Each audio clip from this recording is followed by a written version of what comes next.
Hey guys, so here we are for part 2 of black powder, balls, patching, and lube. Part 1 we talked about balls and patching. Part 2 we're going to talk real quick about lubes.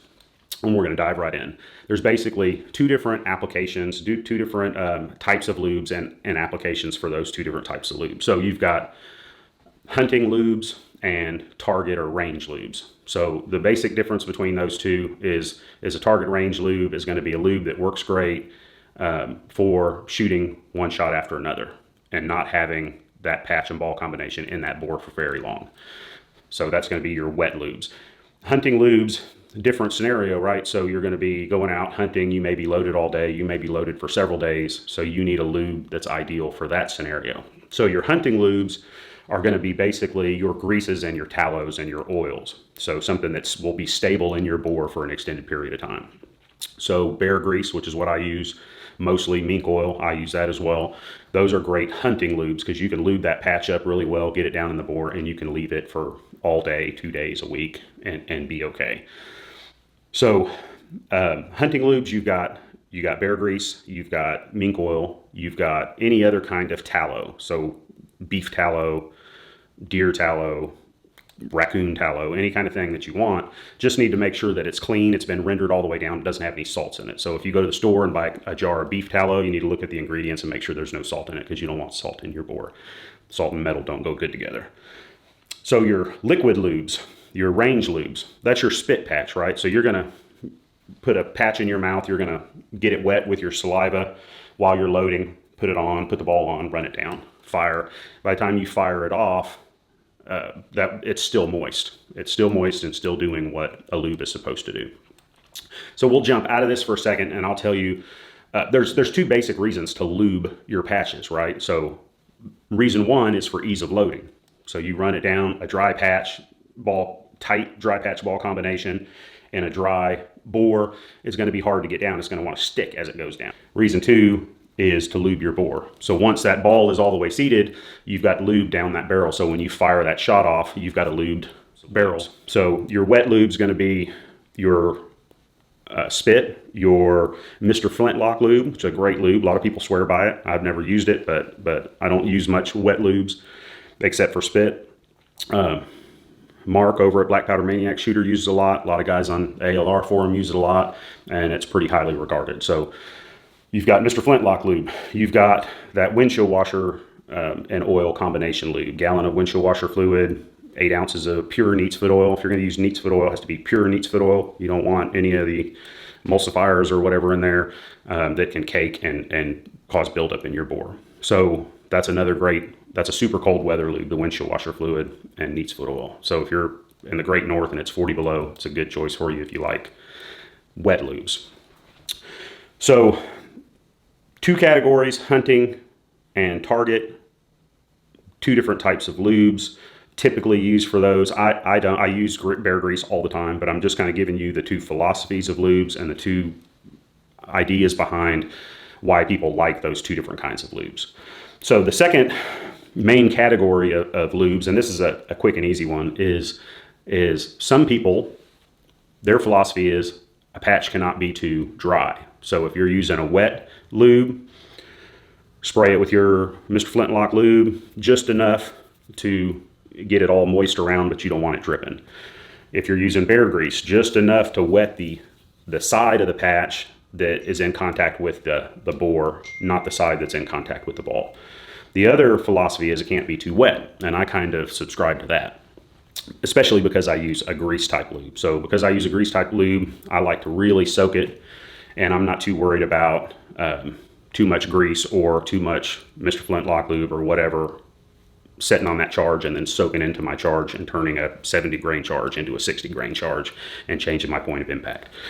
So that's the two philosophies. You're going to have to find your way through all of this, whether you like tallows and greases and oils or whether you like something in a squirt bottle like this, squirt it on your patch and load. That's pretty conducive to a range setup, right? You got your bottle there, squirt it on as you're loading.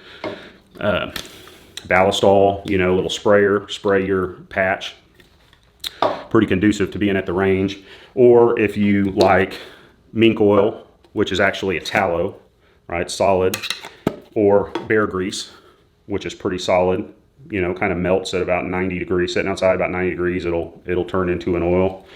So you got to decide kind of which way you want to go on those things. There's a million possibilities. People use Murphy's oil soap and all these other crazy, Simple Green and all these crazy things, and you're more than welcome to run through there. Matter of fact, go on AmericanLongRiflesForum.com and just type in lube into the search bar, or patch lube in the search bar, and you'll get page after page after page of a million different ideas. But like I said, the main reason to lube is to lube your bore and to make it easy to load. So because you're going to have a pretty tight patch ball combination typically if you want really good accuracy. So how you do it is totally up to you. How you do it is going to be based on what you do. Like I walk through the woods, I shoot at the range, but my own range, and I shoot from the bag, so it's like I'm not at the range. So whatever you do, if you live in city and you're range with range tables, indoor range, and you're going to have everything laid out, well, a liquid lube might be the thing for you if you never, you know, sit in a deer stand or go squirrel hunting or whatever. So decide which way you want to go. Weather's going to play a part. Super cold, super hot, those two things matter. You know, spit patch, you've shot 6-7 times in a row. It's super hot outside. That's going to dry pretty quick. You don't need to set that. I mean, it's not going to hurt anything except for maybe give you a ring of flash rust that you don't know about. And then, you know, you've got the beginning of trouble after you do that 10, 20, 50 times. So how to lube your patches. Now that's another thing, different philosophies on that. Some people melt their lubes and soak the patch, bring the patches out of the melted lube, squeeze it out the best they can, put it in a tin, and there's their patch lubes. Some people melt it and leave it soaking, just kind of let it dry and harden, and then you've got tons of lube and a stack of patches if you like it super wet, and then put that in the tin. Something like mink oil, which you have to melt to get a wet patch, meaning a really soaked patch, because you can take a patch on this, which a lot of people do, and I do usually when I use mink oil, is you take your patch and you just rub it on that, and there you go, got wet on your patch.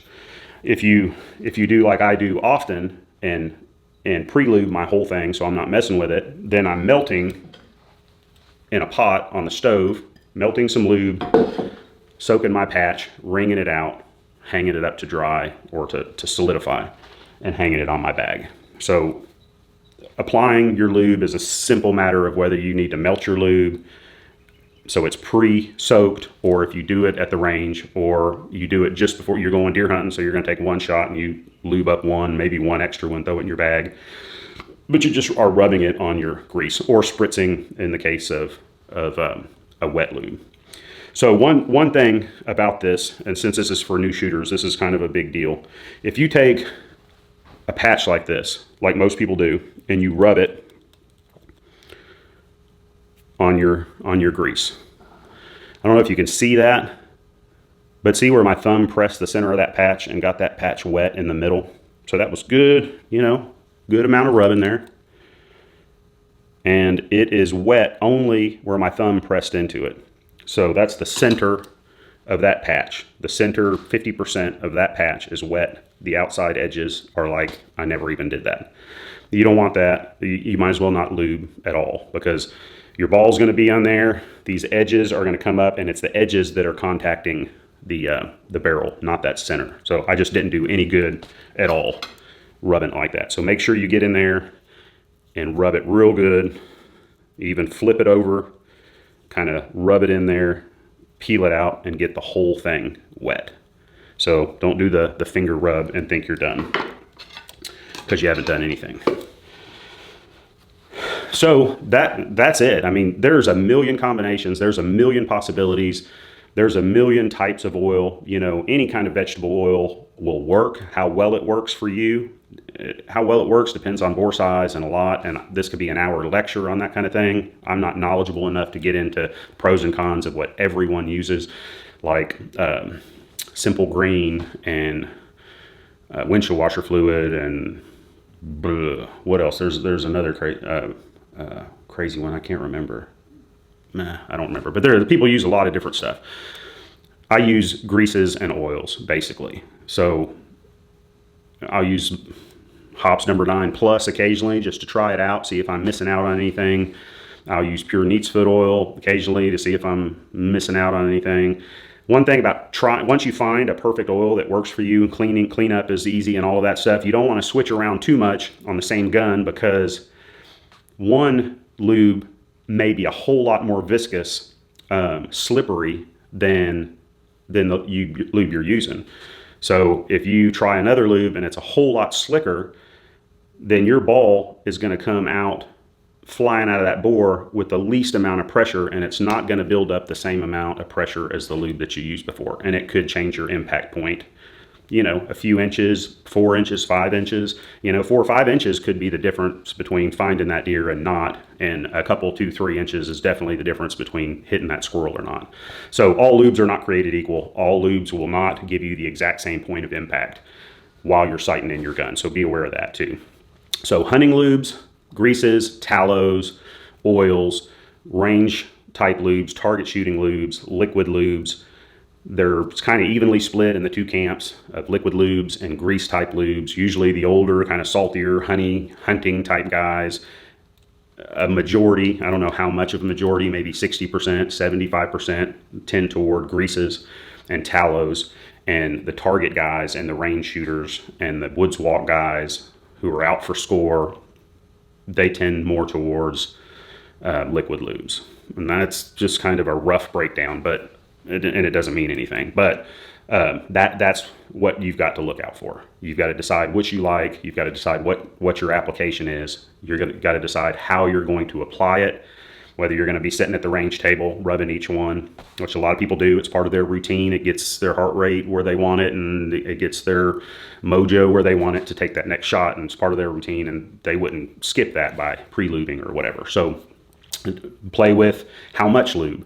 I like an absolute soaked patch. If I get it as wet as I can when it hangs on my bag, and then I'm dealing with what I got at that point. But if I'm using pre-cut patches, then I get it in that bear grease and just sop it. Now, you know, I'm not bringing out a spoonful of it, so I'll wipe some of that off, but I want it sopping wet. And then I fire that off. So that may be, like me personally, the difference between my range shooting and my target shooting is a lot of times if I'm not on video and I'm just sighting in a gun by myself, got a gallon of water and some snacks, and I'm out there all day, then I won't pre-lube. I'll take my can of bear grease and soak it, and then I still cut at the muzzle, but I'll soak it in the bear grease. So my range patches tend to be a little more wet. But anyway, be that as it may, 1,000 different philosophies on lubes, 1,000 different things that you're after, 1,000 different scenarios as far as how cold it is where you're at, how hot it is. You just need to dive right in and try a bunch of stuff. Now, if you're one of those personality types that you're going to try different things for years and years and years until you find the perfect one, then you're going to have a ball with lubes, because that's what you can do. If you're the kind of guy who, I want to find a good lube that's easy to clean up, that fires consistently and gives me no trouble with point of impacts and variations and all of that stuff, then you'll find a good one quick. Greases are great. Bear grease, I love. Track of the Wolf mink oil, I love. On the other side of the equation, get you some Mr. Flintlock lube. People swear by that. Try the winter windshield washer fluid, 1 gallon to 8 ounce ratio with pure neat's foot oil. A lot of people that like liquid lubes love that combination and swear by it. Cold weather, hot weather, doesn't matter. A lot of old timers, they spit, period. They spit when they're at the range. They spit a patch when they're going deer hunting. So that's it, guys. Into part 2. Part 3 will be at the range, where we take what we talked about in the first 2 videos, throw a few variations in there, and see what happens on the target at a little longer range, say 50, 75, 100 yards, and just see if there's enough difference to make a difference. If you can use whatever kind of lube you want, or whatever size ball and whatever size patch, and you're gonna get impacts like that, groups like that. So maybe the case, I don't think so, but we'll do that test, and we'll see you on the next video for that. Thanks, guys.